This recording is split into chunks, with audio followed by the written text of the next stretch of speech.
officially announce that the celebration of the Hermosa Festival 2024 is now open.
Big question lang po. Gaano ba kahalaga ang pagdiriwang ng Zamboanga Hermosa Festival? Yes, napakahalaga to sa lahat ng Zamboangueño and of course the whole city of Zamboanga kasi nga sineselebrate natin ang kapistahan ng Nuestra Señora la Virgen del Pilar.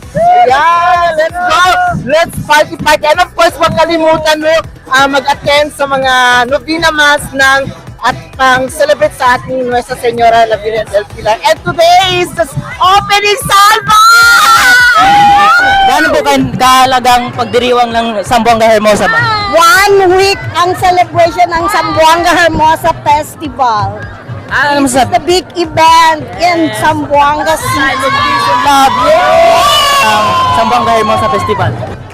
Siyempre bilang ko sa mga Zamboangueños, talagang mahalaga po talaga yung pagdiriwang ng festival sa Zamboanga City. Sa sign of peace, Yes po, no? sa sign of peace na po yan and love. Yes. Ano sabi sa mga taga-Calarian, sir? Ano? Ano sabi sa mga taga-Calarian? Sa mga Calareños, advance happy fiesta na. Yeah. Thank you, sir. Thank you, sir. Thank you. Thank you. Kahalaga ang pagdiriwang ng Hermosa Festival. Very important because it's our patron saint of Zamboanga. Yes, sign nyo ng pagmamahal ng at Yes. peace ng taga-Zamboanga. Yun ang hinihingi natin always. Say to my vlog, Din TV. Din TV. Hello! Thank you, ma'am. Thank you. Paul, para sa iyo, ma'am, gaano po ba kahalaga ang pagdiriwang ng Hermosa Festival? Because we are celebrating the culture here in Zamboanga, so it represents, no, Yes. yung mga traditions natin dito sa Zamboanga. And also the sign of love and peace. Love and peace. Yes. Thank you, ma'am. Thank you. Yay! Para sa iyo, sir, gaano pa kahalaga ang pagdiriwang ng Hermosa Festival?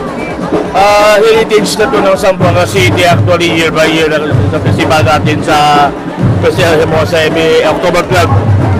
Historical na yan.